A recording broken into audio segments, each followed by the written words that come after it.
Sir నమస్కారం sir. నమస్తే అండి. సార్ 'ఓజీ' సినిమా రిలీజ్ అయింది. మంచి పాజిటివ్ రెస్పాన్స్ వచ్చేసింది. మరి ప్రీమియర్స్ అండ్ ఫస్ట్ డే ఇవన్నీ కలెక్షన్స్ ఎలా ఉన్నాయి? మరి కలెక్షన్స్ రిపోర్ట్ ఏ విధంగా ఉంది సార్ మొత్తంగా? అంటే వాళ్ళేదో పోస్టర్ వేశారు. 154 అని ఒక పోస్టర్ ఒకటి హ్మ్. బయట సర్క్యులేట్ అవుతోంది గానీ 100 కోట్ల లోపే ఉంది దేశీయంగా. అంటే అంతర్జాతీయ మార్కెట్‌ని కలుపుకుంటే ఆ ఫిగర్ వస్తుందేమో తెలీదు గానీ, ఓకే. దేశీయంగా 94 అది 2 రోజులు కలిపి. హ్మ్. ఇది పరిస్థితి. అయితే జనరల్‌గా ఇలాంటివి ఈ సినిమాకి హిందీ వెర్షన్ రిలీజ్ అయిందా లేదా అనేది ఒక కన్‌ఫ్యూజన్. రిలీజ్ అయిందనేది చెప్తున్నారు. హ్మ్. కానీ ఎక్కడా కూడా పెద్దగా పెర్ఫార్మెన్స్ లేదు. తెలుగుతో కంపేర్ చేస్తే. తెలుగులో పెద్ద హిట్ సినిమా ఇది. అంటే 84% జనాలు పాజిటివ్‌గా ఉన్నారు ఈ సినిమాకి హ్మ్. అనేది ఒక రిపోర్ట్ ఉంది. అయితే ఇతర మార్కెట్లలో పరిస్థితి ఏమిటి అనేది అగమ్యగోచరంగానే ఉంది. తమిళనాడులో పెద్దగా పెర్ఫార్మ్ చేయట్లేదు. అలాగే హిందీ మార్కెట్‌లో దీని పరిస్థితి ఏంటో తెలియదు. సో ఇవన్నీ కూడా వర్కౌట్ అయితే నిజానికి ప్రమోషనల్ యాక్టివిటీ కూడా కనిపించలేదు. మనం ఒక మార్కెట్‌లోకి సినిమాని పుష్ చేస్తున్నప్పుడు అక్కడ కొంచెం ప్రమోషనల్ యాక్టివిటీ జరగాలి. అలాంటిదేది కనిపించలేదు ఈ సినిమాకి సంబంధించి. జరిగింది ఒకటే ఒక ప్రీ రిలీజ్ ఈవెంటు. హ్మ్. అది కూడా గందరగోళంగా హైదరాబాద్‌లో జరిగింది. చాలామంది అభిమానులు ఊహించింది ఏంటంటే దీనికి గ్రాండియర్‌గా అక్కడ బాంబేలో ఒకటి చేస్తారు, ఇక్కడ ఒకటి చేస్తారు అని. థియేట్రికల్ రైట్స్ వెళ్ళాయా లేదా అనేది కూడా సందేహమే. అంటే ఎవరైనా పర్చేజ్ చేశారా, వేశారా అనేది కూడా అనుమానమే. అలాగే ఇది మనకి బుక్ మై షోలో టికెట్లు బుక్ చేసుకునేటప్పుడు ఏ లాంగ్వేజ్‌లో కావాలి అని అడుగుతుంది. అక్కడ తెలుగు మాత్రమే చూపిస్తోంది. మొదట తమిళ్, తెలుగు అనిపించింది.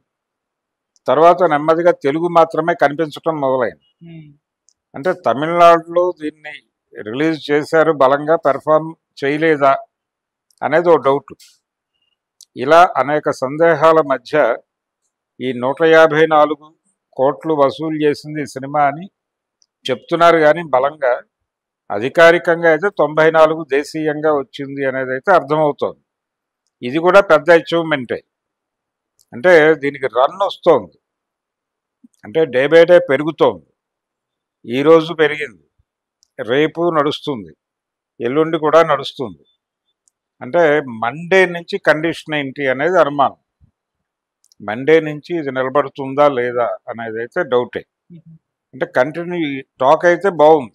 టాక్ బాగుంది, నెమ్మదిగా ప్రమోట్ అవుతోంది సినిమా. ఇది చూస్తే మండే కూడా నడిచిపోతే అది వెళ్ళిపోతుంది, పాస్ అయిపోయినట్టే. హ్మ్. ఆ పాస్ అంటే మనకి మండే హర్డిల్ ఏమిటి అనేది, మండే కూడా పబ్లిక్ అటువైపుకే మొగ్గు చూపిస్తే సినిమా ఎక్కడికో వెళ్ళిపోయినట్టుగానే భావించాల్సి ఉంటుంది. హ్మ్. అంటే 500 కోట్లు మామూలు రెస్పాన్స్కే 500 కోట్లు పోస్టర్ వేసినటువంటి చరిత్ర ఉంది దేవరా సినిమాకి. ఇది కొంచెం పాజిటివ్గానే ఉంది కంపారిటివ్గా. హ్మ్. జనాలు అంటే విపరీతమైన అంచనాలు ఉన్నప్పటికీ ఈ మధ్య కాలంలో పవన్ కళ్యాణ్ మార్కెట్కి సంబంధించిన గందరగోళం ఉండటము, అలాగే హరిహర వీరమ్మలు తర్వాత ఒక విచిత్రమైన అనుభవం వచ్చింది జనాలకి. తగిన సమయం కేటాయించకపోవడం వలన కొన్ని ప్రయోజనాత్మకమైనటువంటి స్క్రిప్ట్లు కూడా దెబ్బతింటున్నాయి అనేటువంటి ఒక అభిప్రాయం జనాల్లో ఏర్పడింది. ఇది నెగిటివే ఒక రకంగా. ఇన్ని ఇబ్బందులు ఉన్నప్పటికీ ఓజీ సినిమా మీద ఒక అంచనా ఉంది జనాలకి. ఏదో సంథింగ్ స్పెషల్ ఉంటుంది ఈ సినిమాలో అనేటువంటి ఒక అంచనా ఉంది. ఆ అంచనా నిజమని ప్రూవ్ అయింది. అంటే థియేటర్లో డైరెక్టర్ గారు పడ్డ కష్టం విపరీతంగా కనిపించింది ఈ సినిమాని. అంటే ఆయనకు అనేక ఇబ్బందులు ఉన్నాయి. అందరూ అనుకున్నట్టుగానే ఆయన తగిన సమయం కేటాయించకపోవడంతో సహా అనేక ఇబ్బందులు ఉన్నప్పటికీ వాటన్నిటినీ అధిగమించి, అంటే ఏ జబ్బుకి ఏ మందు వేస్తే తగ్గుతుందో ఆ మందు వేసుకుంటూ తను సినిమాని తీర్చిదిద్దిన తీరు జనాల్ని ఆకట్టుకుంటోంది. బయటకు వచ్చిన ఆడియన్స్ పాజిటివ్గా మాట్లాడటానికి కారణం అదే. పవన్ కళ్యాణ్ స్క్రీన్ స్పేస్ అంతా ఇవన్నీ లెక్కేయట్లేదు ఎవరు. సినిమా ఇన్ టోటల్ అది ఒక డైరెక్టర్ కథ చెప్తున్నట్టుగానే నడిచింది. సో జనాలు చూశారు, బయటకు వచ్చి పర్లేదు అంటున్నారు. 2-3 సెకండ్ హాఫ్ మీద కొన్ని విమర్శలు, ఫస్ట్ హాఫ్ మీద కొన్ని విమర్శలు సాధారణమే. ఎవరు ఎన్ని చెప్పినప్పటికీ పవన్ కళ్యాణ్తో కొన్ని సెకండ్ హాఫ్లో కూడా మంచి సీన్స్ ఉన్నాయి. మంచి సీన్స్ అంటే పర్టికులర్గా పోలీస్ స్టేషన్ సీన్ బాగా తీశారు, జనాలు బాగా కనెక్ట్ అయ్యారు కూడా ఆ సన్నివేశానికి. అలాంటి సెకండ్ హాఫ్లో కూడా మంచి సీన్లు పడ్డాయి 2-3.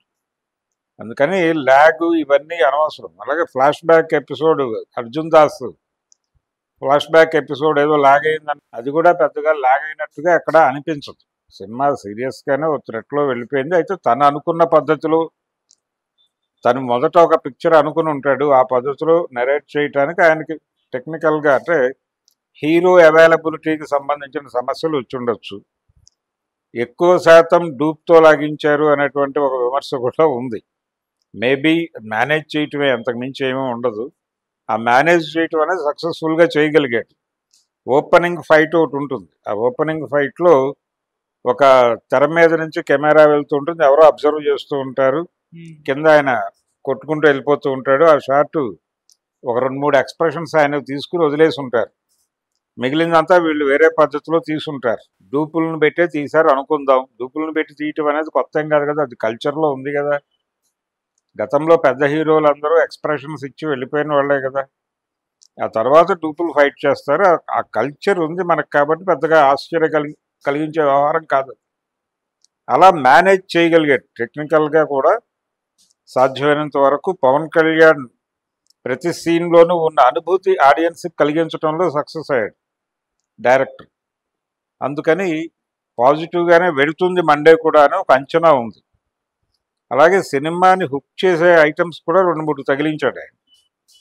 అంటే నెక్స్ట్ ఏమిటి అనేది, దీనికి పార్ట్ 2 ఉంటుందనే మాట వినిపిస్తోంది. ఆ పార్ట్ 2 సీక్వెల్గా ఉంటుందా ప్రీక్వెల్గా ఉంటుందా అనేది ఒక సందేహం ఉంది. ప్రీక్వెల్గా ఉండడానికి అవకాశం ఉందని ఆయన కొన్ని సూచనలు చేశాడు. సినిమాలోనే చేశాడు, అది సినిమాలో చేశాడు. మరి బయట మరి ఏమాలోచిస్తున్నారు ఈ సక్సెస్ రేంజ్, ఇది 100 crores చేరుకుంది 2 రోజులకే అంటే వాళ్ళ టార్గెట్ 250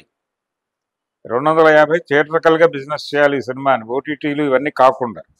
థియేటర్కల్ బిజినెస్ 250 నుంచి 300 అనుకున్నటువంటి లక్ష్యం ఈజీగానే చేరే వాతావరణం కనిపిస్తోంది.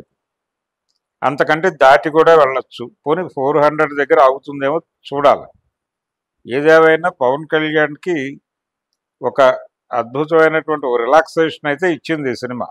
ఎన్నికల గెలుపు, ఆయన అన్ని సీట్లు గెలవటము, ఒక 2 మంత్రి పదవులు పొందటము, తను ఒక 2-3 శాఖలు పొందటము, ఇవన్నీ కలిగించిన ఆనందం కంటే కూడా ఇప్పుడు ఓజీ సినిమాకి పాజిటివ్ రెస్పాన్స్ రావటము, సక్సెస్ఫుల్గా నడవటము, అది తన సినిమాల్లో ఒక రికార్డు కలెక్షన్స్ రాబట్టేటువంటి సినిమాగా మారటం, ఇవన్నీ చూస్తే అంటే 154 పోస్ట్ వేసాక ఈ మధ్య కాలంలో ఈ లెవెల్ కలెక్షన్స్ దేనికి రాలేదు అని అంటున్నారు. అది నిజమే కావచ్చు. అలాంటి ఒక బాక్స్ ఆఫీస్ దగ్గర తన కెపాసిటీని ప్రూవ్ చేసినటువంటి సినిమాగా ఇది. ఈ ఓజీని చూసినప్పుడు ఆయన కలిగే గర్వం ఎక్కువ కావచ్చు, మంత్రి అవ్వటము గెలవటము కంపారిటివ్గా దాంతో పోలిస్తే. అంతకు మించిన కిక్నైతే ఇచ్చింది ఓజీ. ఆయన మొన్న ఆ సినిమాలో వాడిన కాస్ట్యూమ్తో స్టేజ్ మీదకి రావడం, ఇవన్నీ బాగా కలిసి వచ్చినాయి. అందుకని ఒక పాజిటివ్గా ఉంది సినిమా. మండే నుంచి రైజ్ అవుతే వెళ్ళిపోతుంది, చూడాలి. పబ్లిక్ మూడ్ కూడా కనెక్టివ్ అయ్యే ఉంది. జనాలు కూడా పెద్ద నెగిటివ్ ఎక్కడా మాట్లాడటం లేదు, చాలా తక్కువ, అతి తక్కువగా వినిపిస్తోంది. మొత్తానికి పవన్ కళ్యాణ్ అయితే సక్సెస్ అయ్యాడు. ఈ మేరకు అక్కడ బర్డెన్ పెరుగుతుంది. ఉస్తాద్ భగత్ సింగ్ మీద ప్రెజర్ పెరిగే అవకాశం ఉంది.